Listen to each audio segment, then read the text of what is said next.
अस्सलाम वालेकुम student, welcome back to my YouTube channel. Hope आप सब लोग खैरियत से होंगे। आज हमने PSY 101 के इंपॉर्टेंट क्वेश्चन का पार्ट 2 कवर करना है। चैप्टर नंबर 9 से स्टार्ट करना है। पार्ट 1 मैं पहले से अपलोड कर चुकी हूँ और उसका लिंक जो है मैं डिस्क्रिप्शन में दे दूँगी।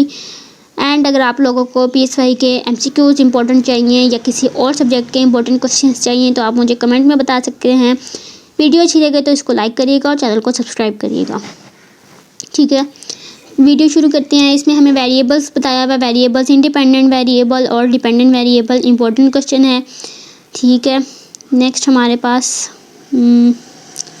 एक्सपेरिमेंटल डिज़ाइन है, ठीक है। इसमें आपसे MCQ पूछ सकते हैं, शॉर्ट क्वेश्चन में कुछ भी नहीं आएगा इसमें से। फिर है जी रेट्रोस्पेक्शन। पहले हमने इंट्रोस्पेक्शन पढ़ा था, अब रेट्रोस्पेक्शन पढ़ेंगे। इसकी जो है डेफिनेशन है, ठीक है। फिर एग्जांपल दी हुई है क्वासी एक्सपेरिमेंटेशन, ठीक है। इसकी जो है जो डेफिनेशन है एग्जांपल्स जो हैं वो लीव कर दें। आप जस्ट क्वासी एक्सपेरिमेंट होता क्या है उसको फोकस करें। चैप्टर नंबर 10 स्टार्ट हो गया, ठीक है। इसमें हमारे पास सच कुछ भी है नहीं। नेचर वर्सेस नर्चर इम्पोर्टेंट है, बहुत इम्पोर्टेंट है, तो ये लाजमी करिएगा। करेक्टरिस्टिक्स, अच्छा ये छोड़ दें। अच्छा वो आपसे पूछ सकते हैं फिजिकल करेक्टरिस्टिक्स हैं तो मेमोरी जो है वो कौन सा करेक्टरिस्टिक है, तो ये इंटेलेक्चुअल है। इमोशनल करेक्टरिस्टिक है, ये एक बार पढ़ लीजिएगा, MCQ में पूछ ही सकते हैं। फिर है ट्विंस स्टडी। अभी जो आपके जो क्विज़ेस हुए थे उनमें इसके बारे में क्वेश्चंस आए हुए थे कि ट्विंस स्टडी क्या होती है और उसकी डेफिनेशन पूछी गई थी आप लोगों से, तो ये लाजमी याद कर लीजिएगा। फिर क्रोमोसोम है, 23 क्रोमोसोम होते हैं ह्यूमंस में, MCQ में पूछ सकते हैं। जीन की डेफिनेशन पूछ सकते हैं, SH और कुछ नहीं पूछेंगे आपसे। उसके बाद है पेरेंटल स्टेज, ठीक है। इसमें DNA स्टैंड फॉर क्या है और पेरेंटल स्टेज में क्या होता है, एम्ब्रियो होता है, फीटस होता है। जीनोटाइप और फिनोटाइप में डिफरेंस बताना है और कुछ नहीं है।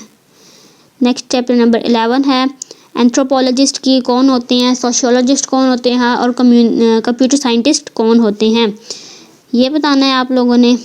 फिर ये नहीं है कुछ भी, जस्ट मैं आपको इम्पोर्टेंट चीज़ें बताऊंगी, ठीक है। पियाजे ने कौन सी थ्योरी हमें दी थी डिफ़ाइन, उसको करना है आपने। पियाजे के स्टेजेस कौन से हैं, sensory motor stage, pre operational stage, concrete operational stage और फॉर्मल ऑपरेशन स्टेज। अच्छा अब आपसे जो चीज़ पूछेंगे इसमें या तो ये शॉर्ट में पूछ सकते हैं या तो ये MCQ में पूछ सकते हैं, ठीक है। अब आपसे पूछेंगे कि सेंसरी मोटर स्टेज का जो है एज कितनी होती है, 2 इयर्स होते हैं। फिर 2 से 7 तक प्री ऑपरेशनल होती है, फिर 11 तक ऑपरेशनल होती है और फिर एडल्टहुड तक सारी जो वो आपको बताया हुआ है। एरिक्सन को लीव कर दें। अच्छा ये जो है किसका, एरिक्सन का ही है ये तो। एरिक्सन का जो डेवलपमेंटल मॉडल है उसमें आपको दिए हुए हैं स्टेजेस, ऑटोनॉमी वर्सेस शेम दी हुई है, इनिशिएटिव वर्सेस गिल्ट दिया हुआ है, इंडस्ट्री वर्सेस इन्फ्योरिटी। ये तो लॉन्ग बहुत इंपॉर्टेंट है, लॉन्ग नहीं आया तो इनमें से किसी भी एक पॉइंट को उठा के दे देंगे शॉर्ट में कि अनॉटमी वर्सेस शेम को डिफ़ाइन कर दें, like ego, integrity and despair को डिफ़ाइन कर दें, मतलब ये याद ज़रूर करना है। फिर मॉरल डेवलपमेंट के स्टेजेस को डिफ़ाइन करना है, मॉरल डेवलपमेंट के लेवल्स को डिफ़ाइन करना है, ये भी इंपॉर्टेंट क्वेश्चन हैं। तो नेक्स्ट हमारे पास है नर्वस सिस्टम क्या होता है, ठीक है, और डेंड्रॉइड्स क्या होते हैं, सोमा क्या होता है, ठीक है, इनका वर्क क्या होती है, कनेक्शन बिटवीन नर्व सेल्स क्या होता है, साइनैप्स क्या होता है, साइनैप्स ठीक है गैप होता है जो नर्व के दरमियान में होता है। और केमिकल मैसेजेस की 2 टाइप्स बताई हुई हैं, ये 2 टाइप्स डिफ़ाइन करनी है आपने। देन हमारे पास ब्रेन है, फंक्शंस ऑफ ब्रेन लास्ट कर दिए, स्ट्रक्चर ऑफ ब्रेन करें, पार्ट ऑफ ब्रेन करें, ठीक है, ये सारा। अच्छा पार्ट ऑफ ब्रेन में अभी आया हुआ था कि टेक्टम जो है वो कौन से पार्ट का हिस्सा है, टेक्टम तो है वो मिड ब्रेन का हिस्सा है, फोर ब्रेन, ठीक है। अब आपसे पूछ सकते हैं लिम्बिक सिस्टम कौन से ब्रेन का हिस्सा है, तो वो फोर ब्रेन का हिस्सा है, तो मतलब ये भी इंपॉर्टेंट क्वेश्चन है। मेडुला ऑब्लोंगेटा को थोड़ा सा डिफ़ाइन किया हुआ है, पोन्स ये छोड़ दें आप, ठीक है। स्ट्रक्चर आप लोगों ने कर लिया, इतना ही काफ़ी है, ज़्यादा करेंगे तो आप लोगों का दिमाग एडजस्ट नहीं कर पाएगा। फिर हमारे पास लिम्बिक सिस्टम का स्ट्रक्चर है, ठीक है, ये इम्पोर्टेंट नहीं है।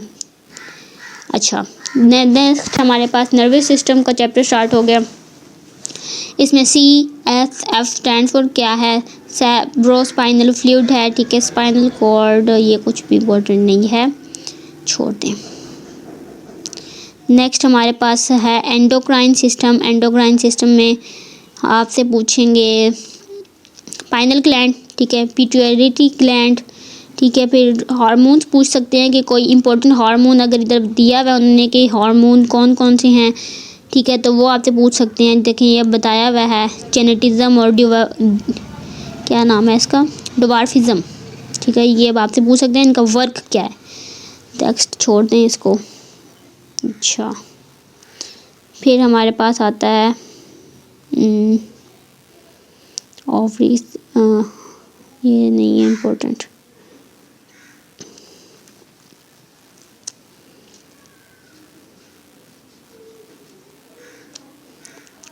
डायबिटीज़, अच्छा ये जो चीज़ें मैंने छोड़ दी है ना, ये इसका मतलब ये नहीं है कि ये बिल्कुल भी इम्पोर्टेंट नहीं है, ये लेस इम्पोर्टेंट है, ये करनी ज़रूर है। अगर टाइम नहीं है तो जस्ट इंपॉर्टेंट चीज़ें कर लें, तब भी आप लोग कवर कर सकते हैं। फिर सेंसेशन के चैप्टर स्टार्ट हो जाएगा। सेंसेशन आपको पता है हमारे पास 5 सेंसेस होती हैं, इनकी क्या काम है। विजन से हम क्या करते हैं, हेयरिंग से क्या करते हैं, स्मेल से, टेस्ट से और स्किन सेंसेशन से क्या करते हैं, तो ये सारा कुछ हमें बताया हुआ है। अब ह्यूमन आई क्या क्या कर सकती है, ये सब कुछ करना है, इंपॉर्टेंट है, ठीक है। कानों से क्या क्या करते हैं, कानों के जो अंदर की सिस्टम है, ठीक है। अब ये देखें आई का पूरा स्ट्रक्चर बताया हुआ है, याद करना है, बहुत इंपॉर्टेंट है।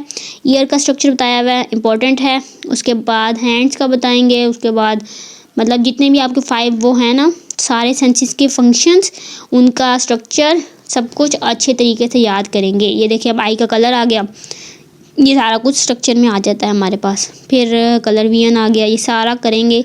देन ईयर पे आ जाएंगे, फिर 3 डेफिशिएंसीज आ गई, मतलब ये सारा कुछ आई में ही आ रहा है, ये छोड़िएगा बिल्कुल भी नहीं, ये लॉन्ग क्वेश्चन मस्ट आएगा। देखें फिर ईयर पे आ गया, अब कान का सारा वो सिस्टम बताएंगे, कान का स्ट्रक्चर, आउटर ईयर में क्या क्या होता है, इनर में क्या होता है, ईयर ड्रम किधर होता है, मिडल ईयर किधर होता है, ठीक है, ये सारा कुछ बताएंगे। उसके बाद ठीक है साउंड, अच्छा ये देखें अब आपको हैज़र्ड भी बताए हुए होंगे। पिच होती है 20 साइकिल पर 20,000 साइकिल पर सेकंड पे इंसान जो है सुन सकता है, ठीक है। पिच क्या होती है, वॉल्यूम, इंटेंसिटी, लाउड, टिम्बर, ओवरस्टोन, ये एमसीक्यू में पूछ सकते हैं। अब अगर आप लोग ये पढ़ लेंगे तो आप लोग को एमसीक्यू में ईजी होगा और आप लोग ईजीली कवर कर लेंगे। वीडियो अच्छी लगे तो वीडियो को लाइक करिएगा और सब्सक्राइब भी करिएगा, अपने फेलोज़ के साथ शेयर भी करिएगा। नेक्स्ट हमारे पास थ्योरी हो वही आ गई है हियरिंग की, इसको छोड़ दें। परसेप्शन, परसेप्शन वाला जो है इम्पोर्टेंट है जस्ट फॉर कॉन्सेप्ट, ठीक है, कॉन्सेप्ट ले लें। इसकी परसेप्शन की डेफिनेशन आएगी, ठीक है। उसके बाद आपको इसकी टाइप्स दी हुई हैं, ये करने की बिल्कुल भी ज़रूरत नहीं है आप लोगों को। लॉस दिए हुए हैं, ठीक है, ये भी करने की ज़रूरत नहीं है। लॉ ऑफ सिंप्लिसिटी, अच्छा ये लॉज जो है ना, इनकी जो हमें क्या रहे हैं, ये आपसे एमसीक्यू में ज़रूर पूछ सकते हैं। जो शेप्स वगैरह बनी हुई हैं इनको बिल्कुल भी फोकस मत करिएगा, इनको करेंगे ना तो बहुत खप जाएंगे।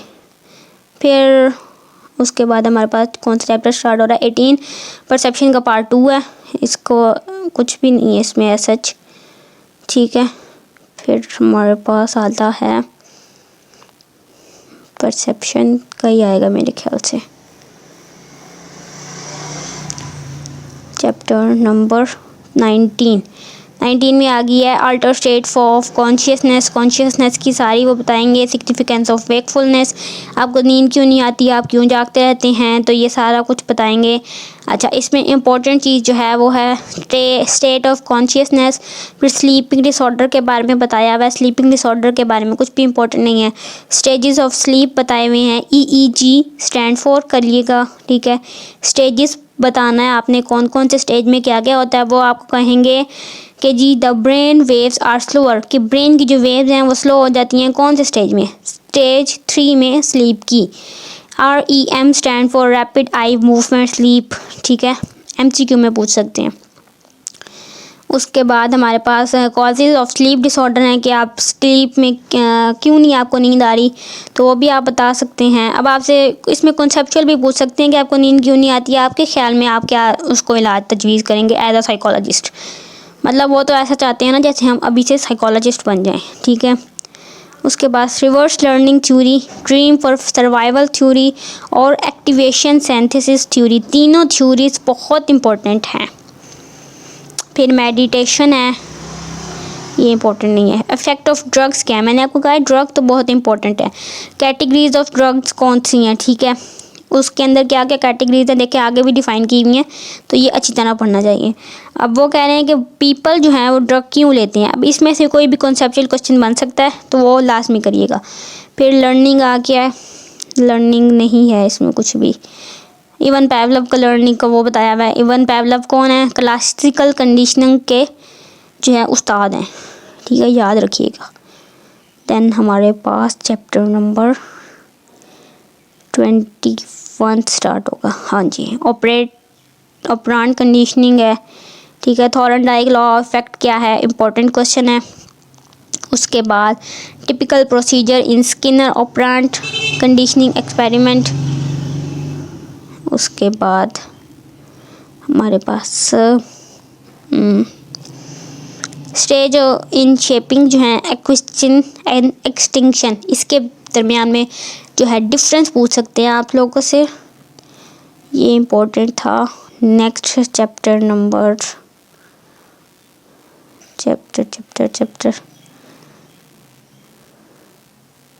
चैप्टर नंबर 23 स्टार्ट हो गया। 22 हम कवर कर चुके हैं। 22 तक ये आपके मिड टर्म में क्वेश्चन पे चैप्टर इंक्लूड थे इसमें, और ऐसा इंपॉर्टेंट कुछ नहीं है। अपनी तरफ से मैंने आपको मोस्ट इंपॉर्टेंट क्वेश्चंस बताए हैं, ठीक है। एमसीक्यू भी साथ साथ कवर करवाने की कोशिश की है कि एमसीक्यू कहाँ से आते हैं, डेट्स याद करने की बिल्कुल भी ज़रूरत नहीं है। इसके अलावा भी अगर आप लोगों को कोई मसला हो तो आप लोग मुझे व्हाट्सएप पर पूछ सकते हैं, कॉन्टैक्ट कर सकते हैं।